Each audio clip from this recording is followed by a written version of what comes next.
everyone. So I'll try to answer this question the quickest I can. How long will it take for you to become a doctor in the US? So I'll talk to you from my perspective. I am a US IMG, which stands for International Medical Graduate. So if you are a US medical graduate, this video isn't for you, probably won't help you a lot, but it could give you some context into understanding our struggle, the international medical graduate struggle. So without further ado, it depends a lot on the medical school you went to and when you found out about the possibility of going to the US. So I'll tell you about two scenarios. I went to a medical school that wasn't very interested in what I would do after graduation. So as you can imagine, I figured out about the USMLEs, the step exams and all this after I graduated. So I had to start off from zero after graduation. But I know of other medical schools in Costa Rica that actually did encourage people to take step exams during the medical preparation, such as occurs in the US. And if I could go back in time, I would probably or definitely choose this other university, which would have actually prepared me in real time to get to the US in a faster fashion. But I also know of other medical schools of people that actually know of the step exams on time when they're taking their third, fourth block, and they actually want to take step one exam as analogously would be taken in the US, but their medical school just doesn't let them because they do not encourage this sort of growth, or maybe they just don't have enough information to understand what this implies in their students' future goals. So it depends on where you go and when you find out about it. So in my case, in most cases of international medical graduates, we usually take at least one step exam and mostly two exams after graduation, and that's the story I'll tell you. So the first phases are the pre-contemplative and the contemplative phase. This is first knowing about the possibility, and right before you act upon it, being sure you really want to engulf in this process. So first you have to translate a whole lot of documents and upload them to the website so you can apply for the step 1 exam. This will probably take 1 to 2 months approximately, depending on the medical school you are going to and how helpful they might be. Then you have to start studying, of course. Usually you can take step 2 before step 1, but I won't go into that right now. The usual order is step 1 first. So let's say you started studying for step 1. You want to make this a habit, and it will take a month approximately to make this a habit. So now you're in month 2 to 3. Documents translated, application is sent for the step exam. You already have the green light. You have already been studying for 1 month. And after this, okay, now it's time to set a goal. Now it's time to choose the time frame, the 3-month period where you actually want to take the exam. So if you don't set a date, you can study till eternity. So I would recommend that once you make this a habit, you set a date. So now we're talking that you're in month 3 to 4, and in this dedicated period, do not believe what you see in the internet, because if you see the dedicated period recommended in the internet, it will say that you should study 1 to 2 months for step 1 exam. That is for US medical graduates. It's a totally different ballgame for international medical graduates, because the IMGs have to learn the medical language, have to learn the new ways of learning the material, of answering questions, and they have to refresh mostly all the medical information, because they usually have already graduated, or even if they're taking these the lessons that are gonna be represented in the exam, usually they are taught with different goals or objectives in mind. So if you're studying in the US, your objectives will be aligned with the STEP exams, because the STEP exams are the manifestation of the US medical system. But if you're studying abroad, you have a totally different set of objectives. So that's important to take into account.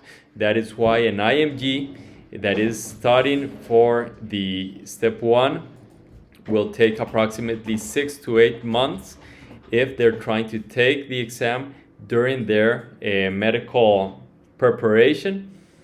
And if they already graduated med school, it means that they already saw the basics a couple years ago, so they already forgot all these specific enzymes and all the branches of the internal thoracic artery.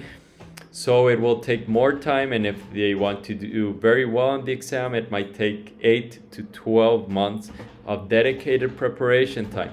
I am not talking about working a full-time job or working part-time and studying a couple hours towards the afternoon and evening. I'm talking about dedicated study time. So imagine how difficult this might be, because you have to study a whole lot of hours, be fully determined and dedicated in order for you to get a good grade in this amount of months.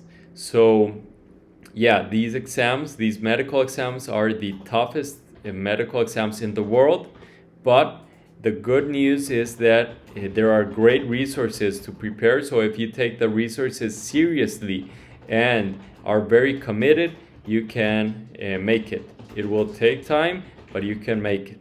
So phase 6 is after you took the Step 1 exam, you have to regenerate. So this means you have to rest for at least 2 weeks, because almost everyone that gets out of the Step 1 exam is fully exhausted and doesn't want to see a book again in their life till 2 weeks later maybe. So you have to rest. If you don't rest, you'll be burnt out and you probably won't do well on the next exam or whatever academic endeavor you're planning after the Step 1. So rest at least 2 weeks. That's what I would recommend. 2 weeks to a month, and then head on to Step 2. For Step 2 CK, which is more, CK means clinical knowledge.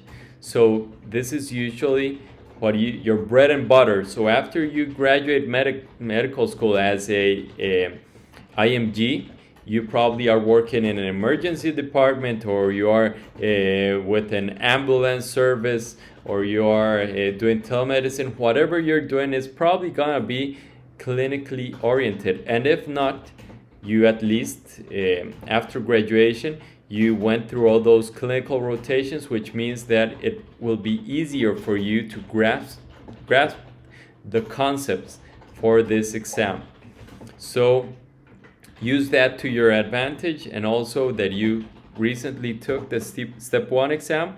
So that's an investment into your Step 2 CK. Try to take that exam shortly. Usually you'll need at least, if you took the Step 1 in less than 4 months, you probably have the information pretty fresh. You'll need 1 to 2 months of dedicated study time.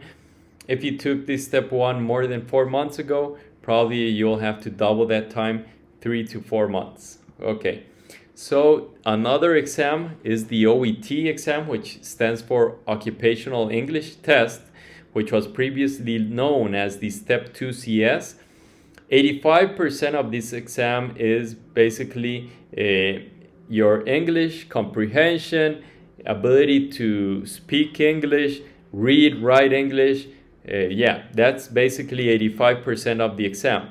The occupational part is like 15% of the exam, where you have to there's like an interview, or they give you a piece of paper where you have to play parts, and you are the doctor and the other person is the patient. So you have to demonstrate that you have that you are empathetic, that you are understanding, that you are trying to do the best for the patient. So you'll be graded on that. But in general, 85% of this exam is English. It's an English test. So if your English is very fluent, you probably could go to this test without studying, but it's almost $600. If you fail it, you can take it again, but I don't think you want to go through this twice.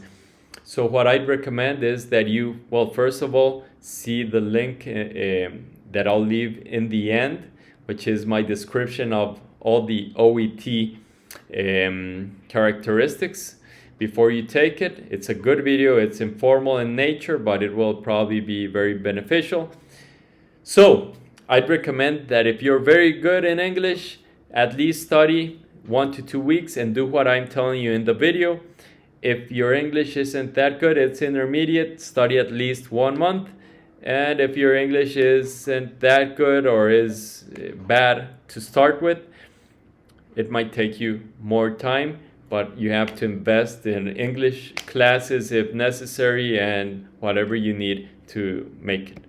So after these 3 exams, you're already able to receive the ECFMG certificate, which is this one right here, but the struggle isn't finished, because from here you have to work on your application. So you have to prepare your application. There are several steps. I haven't made a video yet on all the steps required for your application. It's something I have in mind because, for example, in my case, I got this certificate and I thought I was done with it, but I actually had to plan out and sort out all my application. So in general, you have to complete a lot of steps.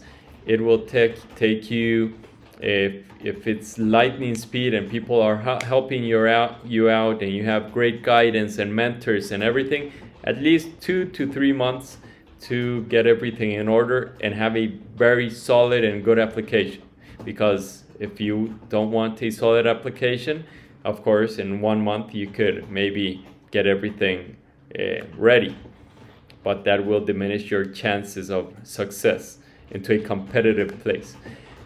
If the usual speed will be approximately 3 to 4 months. So what do you have to do? You have to get the MSPE, which is medical school performance evaluation. You need letters of recommendation. You need a personal statement. You need to translate other documents. And we're right about to finish. If you also go for U.S. clinical experience, it might be necessary. It might be, in general. In the end, all this might take these different times. So hope this sheds some light on the time requirement. We already talked about the economics, and see you in the next one. We'll leave 2 links in this video.